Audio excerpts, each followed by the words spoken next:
Hi guys, welcome to our channel. இந்த வீடியோவில் வந்து பார்த்திங்கன்னா இபிஎஃப்ஓவில் பென்ஷனுடைய ஸ்டேட்டஸ், அதாவது பென்ஷன் பேமெண்ட் ஆர்டர் எப்படி செக் பண்ணுறது அப்படின்ட்டு பார்க்கலாம். பிஎஃப் வெப்சைட்டில் போயிட்டு ஆன்லைன் சர்வீசஸில் பார்த்திங்கன்னா பென்ஷனர் போர்ட்டல் அப்படின்னு சொல்லிட்டு இருக்கும். அந்த லிங்கை கிளிக் பண்ணிங்கன்னா வெல்கம் டு பென்ஷனர் போர்ட்டல் அப்படிங்கிற ஹோம் பேஜுக்கு நமக்கு வந்துடும். இதில் வந்துட்டு நோ யுவர் பேமெண்ட் ஆர்டர், இதில் ஹோம் பேஜில் வந்து பார்த்திங்கன்னா ஜீவன் பிராமங் ஐடி அப்படின்னு சொல்லியிருக்கும். இது வந்து பார்த்திங்கன்னா டிஜிட்டல் லைஃப் சர்டிஃபிகேட் அப்லோட் பண்ணுறதுக்கு. இது எப்படின்னு சொல்லிட்டு கடைசியாக பார்ப்போம். நோ யுவர் பிபிஓ நம்பர் அப்படிங்கிற பேமெண்ட் பென்ஷன் ஆர்டர் நம்பர், அதை எப்படி ஃபைண்ட் அவுட் பண்ணலாம் அப்படிங்கிறத பார்க்கலாம். ஸோ அதை வந்துட்டு ஃபைண்ட் அவுட் பண்ணுறதுக்கு 2 மெத்தட்ஸ் இருக்குது. நம்ம பென்ஷனுக்கு லிங்க் பண்ண பேங்க் அக்கௌண்ட் நம்பர் இல்லைன்னா மெம்பர் ஐடி, இந்த ரெண்டை வச்சு நம்மளால் சர்ச் பண்ண முடியும். ஸோ பென்ஷன் ஆல்ரெடி அப்ளை பண்ணவங்க அவங்களுடைய மெம்பர் ஐடி இருக்கும், அதை வச்சும் சர்ச் பண்ணலாம். ஸோ மெம்பர் ஐடியில் ஃபஸ்ட்டு வந்துட்டு ரீஜியன், செகண்ட் இருக்கிறது வந்து பார்த்திங்கன்னா நம்ம பிஎஃப்னுடைய ஆஃபீஸு, தேர்டு வந்துட்டு எஸ்டாப்ளிஷ்மெண்ட்டுடைய ஐடி, நெக்ஸ்ட்டு லாஸ்ட்டு காலம் வந்து பார்த்திங்க அப்படின்னா நம்ம பிஎஃப் நம்பர். ஓகேவா? ஸோ இந்த எல்லாத்தையும் என்ட்ரு பண்ணிட்டு சப்மிட் கொடுத்தீங்க அப்படின்னா நம்மளுடைய பேமெண்ட் பென்ஷன் ஆர்டர், நமக்கு பென்ஷன் அக்செப்ட் ஆகிருந்துச்சுன்னா அதனுடைய ஆர்டர் நம்பர் இருக்கும்.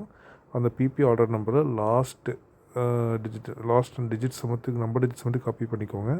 ஸோ அதை காப்பி பண்ணிட்டு உங்களுடைய நேம், பென்ஷனுடைய நேமு, பென்ஷனுடைய டைப், அதாவது விடோவா இல்லை சூப்பரனேஷன், அதாவது ரிட்டையர் ஆனவங்களா, அது எல்லாமே செக் பண்ணிக்கலாம். ஸோ இந்த பென்ஷன் பேமெண்ட் ஆர்டரை நம்ம இப்படி தான் வந்து கன்ஃபார்ம் பண்ணிக்கணும். ஓகேவா? நமக்கு ஆர்டர் வந்து எனேபிள் ஆகிருக்கா, நமக்கு பென்ஷன் வந்து கன்ஃபார்ம் ஆகிருக்காங்க, நம்ம இப்படி செக் பண்ணிக்கலாம். நெக்ஸ்ட்டு வந்துட்டு பார்த்திங்க அப்படின்னா நோ யுவர் பென்ஷன் ஸ்டேட்டஸ், நம்மளுடைய பென்ஷன் ஸ்டேட்டஸ் இப்போ எப்படி இருக்குது, ஆக்டிவில் இருக்கா அப்படிங்கிறத பார்க்குறதுக்கு இந்த லிங்க்கில் போய் செக் பண்ணிக்கலாம். ஸோ அந்த லிங்க்கில் போய்ட்டு பென்ஷன் ஸ்டேட்டஸ்க்குள்ளே போனீங்கன்னா நம்மளுடைய பிஎஃப்னுடைய ஆஃபீஸ் செலக்ட் பண்ண சொல்லணும். ஸோ நாங்கள் ஆஃபீஸ் செலக்ட் பண்ணிட்டோம்.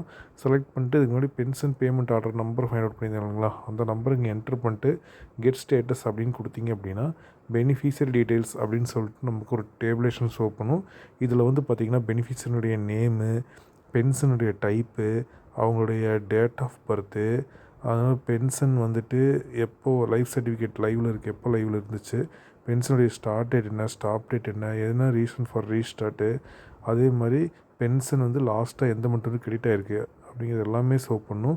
நெக்ஸ்ட்டு வியூ டீட்டெயில்ஸில் வந்து பார்த்திங்கன்னா வியூன்னு ஒரு ஆப்ஷன் இருக்குது. அதை கொடுத்தீங்க அப்படின்னா இப்போ பென்ஷன் ஸ்டேட்டஸ் வந்து எப்படி இருக்குது, ஓகேவா, லைவில் இருக்கா அப்படின்னு சொல்லணும். அதே மாதிரி லாஸ்ட்டாக எப்போ வந்துட்டு அமௌண்ட் கிரெடிட் ஆகிருக்கு, எப்போ வரைக்கும் இந்த பென்ஷன் சர்டிஃபிகேட் டிஜிட்டல் லைஃப் இது வேலிடாக இருக்குது அப்படிங்கிறதையும் நமக்கு ஷோ பண்ணி. ஸோ வந்து பார்த்திங்கன்னா மே 2025 வரைக்கும் ஆக்டிவாக இருக்குது. அதுக்கப்புறம் அகைன் நம்ம வந்து லைஃப் சர்டிஃபிகேட் வந்து அப்ளை பண்ணோம் அப்படின்னா தான் அது வந்து ஆக்டிவாக இருக்கும். ஓகேங்களா? ஸோ லைஃப் சர்டிஃபிகேட் வந்து கண்டிப்பாக நம்ம அப்ளை பண்ணணும், அது ஒரு மேண்டரி. ஓகே. ஸோ இதனுடைய பெனிஃபிஷியரி டீட்டெயில்ஸ் இப்படி நம்ம செக் பண்ணிக்க முடியும். நெக்ஸ்ட்டு இதில் வந்து பார்த்திங்கன்னா பென்ஷன் ஸ்டாப் டேட்னு ஒன்று இருக்குது. ஸோ ஃபார் எக்ஸாம்பிள் இப்போ வந்து லைஃப் சர்டிஃபிகேட் நம்ம அப்ளை பண்ணல அப்படின்னா இதில் ஆட் பண்ணாதப்போ என்ன ஆகும் அப்படின்னா பென்ஷன் வந்து ஸ்டாப் பண்ணி வச்சுருவாங்க, அதாவது அப்படியே ரெஷ்யூம் பண்ணி வச்சுருவாங்க, பாஸ் பண்ணி வச்சுருவாங்க. ஸோ எப்போ நம்ம again pension life certificate add பண்ணுறோமோ அதுலேருந்து மறுபடியும் நமக்கு பென்ஷன் வந்து ரீஸ்டார்ட் ஆயிரும். ஸோ என்ன ரீசனால் ஸ்டாப் ஆச்சுங்கிறதையும் நம்ம செக் பண்ணிக்க முடியும். நெக்ஸ்ட்டு வந்துட்டு பிபிஓ என்கொயரி, அதாவது பிபிஓடைய என்கொயரி, அதாவது பேமெண்ட் ஹிஸ்ட்ரி அப்படிங்கிறனா என்ன அப்படின்னா இது வரைக்கும் நமக்கு பென்ஷன் வந்து என்னென்ன டேட்டில் என்னென்ன அமௌண்ட்டு போட்டிருக்காங்க அப்படிங்கிற அக்கௌண்ட் ஸ்டேட்மெண்ட்டு இதில் செக் பண்ணிக்கலாம். ஸோ ஆஸ் யூஷுவல் இதில் போய்ட்டு ஆஃபீஸ் செலக்ட் பண்ணிக்கிட்டு உங்கள் பிபிஓ நம்பரை போட்டுக்கோங்க. யார் பென்ஷன் வாங்குகிறாங்களோ அந்த ஃபேமிலியில் அவங்களுடைய டேட் ஆஃப் பர்த்து போடணும். ஓகேவா? ஸோ உங்களுடைய டேட் ஆஃப் பர்த்து என்ட்ரு பண்ணிவிட்டு நெக்ஸ்ட்டு கீழே இருக்கிற கேப்சாவையும் என்ட்ரு பண்ணிட்டு சப்மிட் கொடுத்தீங்க அப்படின்னா இப்போது என்னென்ன டேட்டில், என்னென்ன இயரில், என்னென்ன டேட்டில் நமக்கு கிரெடிட் ஆச்சு அப்படிங்கிறது செக் பண்ண முடியும். ஸோ இது வந்து வெல்கம் டு பெனிஃபிஷரி பென்ஷன் என்கொயரியில் வந்து பார்த்திங்கன்னா click left side menu to view details இருக்கு இல்லைங்களா, இதில் போயிட்டு பென்ஷன் பேமெண்ட் என்கொயரிக்குள்ளே போனீங்க அப்படின்னா நம்முடைய பென்ஷனுடைய ஸ்டேட்மெண்ட்டை செக் பண்ணிக்கலாம். ஓகேவா? ஸோ இதுதான் பென்ஷன் பேமெண்ட் என்கொயரி. ஸோ இதில் வந்து பார்த்திங்கன்னா எந்த இயரில் எந்த மந்தில் என்ன பிபிஓ நம்பரில் யார் பென்ஷனர் நேமு, அவங்களோட அக்கௌண்ட் நம்பருடைய லாஸ்ட் டிஜிட்ஸ் என்ன, பென்ஷனுடைய டைப் என்ன, விடோவா, இவங்க வந்து விடோ டைப்பில் வாங்கியிருக்காங்க. ஸோ அதனால் விடோன்னு ஷோ பண்ணும். இப்போ ரிட்டையர்னா சூப்பரனேஷன் அப்படின்னு ஷோ பண்ணும். ஸோ அவங்களுடைய பென்ஷனுடைய அமௌண்ட் எவ்வளவு, மந்த்லி உங்களுக்கு என்ன அமௌண்ட் கிரெடிட் ஆகிருக்கு அப்படிங்கிறது எல்லாமே நமக்கு செக் பண்ணிக்க முடியும்.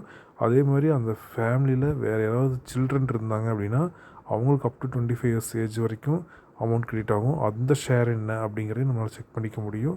ஸோ இதில் வந்து பார்த்திங்கன்னா எல்லா அமௌண்ட்டும் போட்டிருப்பாங்க. லாஸ்ட்டாக வந்து பார்த்திங்கன்னா ஒரு அமௌண்ட் அரியர் வந்து போட்டிருப்பாங்க. இது என்னென்னா ஃபஸ்ட்டு இனிஷியலாக நமக்கு ப்ராசஸ் ஆக டைம் எடுத்துக்கும் இல்லைங்களா, அப்போ வந்து அவங்க இறந்த டேட்லேருந்து நமக்கு பென்ஷன் ஆக்டிவ் ஆகிற டேட் வரைக்கும் அரியர்ஸ் போட்டு அந்த அமௌண்ட் நமக்கு கொடுத்துருப்பாங்க. ஸோ இது வந்து சேவஸ் பிடிஎஃபாக கொடுத்து நம்மளால் இந்த ஸ்டேட்மெண்ட்டை பிடிஎஃபாக டவுன்லோட் பண்ணி வச்சுக்கவும் முடியும். ஸோ இதுதான் வந்துட்டு பென்ஷன் பேமெண்ட் என்கொயரி. அடுத்தது வந்து பார்த்திங்க அப்படின்னா பிபிஓ என்கொயரி, பென்ஷன் பேமெண்ட் ஆர்டருடைய என்கொயரி. இதில் வந்து பார்த்திங்கன்னா ஸோ யாருக்கு பென்ஷனர் அதாவது மெம்பர் யார், அவருடைய பென்ஷன் அமௌண்ட் எவ்வளோ, ஓகேங்களா, அவங்க மெம்பருடைய டீட்டெயில்ஸ் இருக்கும். அதுக்கப்புறம் இந்த பென்ஷனர் வாங்கக்கூடிய அவங்க பென்ஷனர் டீட்டெயில்ஸ் இருக்கும். ஓகேவா. ஸோ அவர் எவ்வளோ இயர்ஸ் ஒர்க் பண்ணார், அதே மாதிரி என்ன ரீசன்னால் வந்துட்டு எக்ஸிட் ஆனார், ஸோ வந்து டெத் ஆகிருக்கனால எக்ஸிட் ஆகிருக்காங்க. ஸோ அதனால் அவங்களுடைய டிபெண்டன்ஸுக்கு விடோ பென்ஷன் வருது. ஸோ அவங்களுடைய அட்ரஸ்ஸு, நெக்ஸ்ட்டு வந்துட்டு அவங்களுடைய ஃபேமிலி டீட்டெயில், யாரெல்லாம் அந்த ஃபேமிலியில் பென்ஷன் வாங்குறாங்க அவங்களுடைய டீட்டெயில்ஸ் எல்லாமே இதில் அவைலபிளாக இருக்கும். நெக்ஸ்ட்டு வந்துட்டு என்ன பேங்க் அக்கௌண்ட்டில் எந்த பிரான்ச்சில் அவங்களுக்கு கிரெடிட் ஆகுது அப்படிங்கிற டீட்டெயில்ஸும் இதில் நம்மளால் செக் பண்ணிக்க முடியும். ஸோ இந்த டாக்குமெண்ட்டையும் நம்மளால் பிடிஎஃபாக சேவ் பண்ணிக்க முடியும். ஸோ இந்த மாதிரி எல்லா ஃபெசிலிட்டிஸும் இபிஎஃப்ஓவில் நம்மளால் பார்த்துக்க முடியும். பேமெண்ட் என்ன ஸ்டேட்டஸில் இருக்குன்னு தெரிஞ்சுக்க முடியும். நம்மளுடைய பென்ஷன் பேமெண்ட் ஆர்டர் கன்ஃபார்ம் ஆயிடுச்சாங்கிறத நம்மளால் செக் பண்ணிக்க முடியும். இதை எல்லாத்தையும் பிடிஎஃப் நம்மளால் டவுன்லோட் பண்ணிக்க வச்சுக்கவும் முடியும். ஸோ இந்த மாதிரி தான் நம்ம வந்துட்டு நம்மளுடைய பென்ஷன் ஸ்டேட்டஸை செக் பண்ணிக்கணும். அதில் ஹோம் பேஜில் வந்து பார்த்திங்கன்னா டிஜிட்டல் அதாவது ப்ராங்மன் என்கொயரி அப்படின்ட்டு இருந்துச்சு இல்லைங்களா. ஸோ இது வந்து எதுக்காக ஜீவன் ப்ராங்மன் என்கொயரி அப்படிங்கிறது என்ன அப்படின்னா, இது வந்து டிஜிட்டல் லைஃப் சர்டிஃபிகேட் வந்து இயர்லி நம்ம அப்ளை பண்ணணும். எப்போ பென்ஷன் ஆர்டர் ஆகுதோ அந்த மந்த்லேருந்து எவ்ரி இயர் அந்த மந்தில் நம்ம அந்த டிஜிட்டல் லைஃப் சர்டிஃபிகேட் அப்ளை பண்ணால் தான் அப்கமிங் இயர்ஸ்க்கு நமக்கு வந்து பென்ஷன் வரும். ஸோ இந்த டிஜிட்டல் லைஃப் சர்டிஃபிகேட் எப்படி அப்ளை பண்ணுறது அப்படிங்கிறத நான் உங்களுக்கு தனியாக ஒரு வீடியோவில் வந்து எக்ஸ்பிளைன் பண்ணுறேன். இந்த டிஜிட்டல் லைஃப் சர்டிஃபிகேட் வந்து இப்போ ஆன்லைன்லேயே நம்மளால் ஆப் மூலிமா லைஃப் சர்டிஃபிகேட் எடுத்துக்க முடியும். அந்த ஐடியை மட்டும் அந்த லைஃப் சர்டிஃபிகேட் நாங்கள் அப்ளை பண்ணிட்டு அந்த ஐடியை மட்டும் என்ட்ரு பண்ணி சப்மிட் பண்ணால் பென்ஷன் ஆக்டிவேட் ஆகிடும். This video is sponsored by BuyMote shopping app. BuyMote e-shopping application is one of the online shopping app now available on Play Store and App Store. Please click below link and install the application. Thanks for watching our video. Please like, comment, share and subscribe.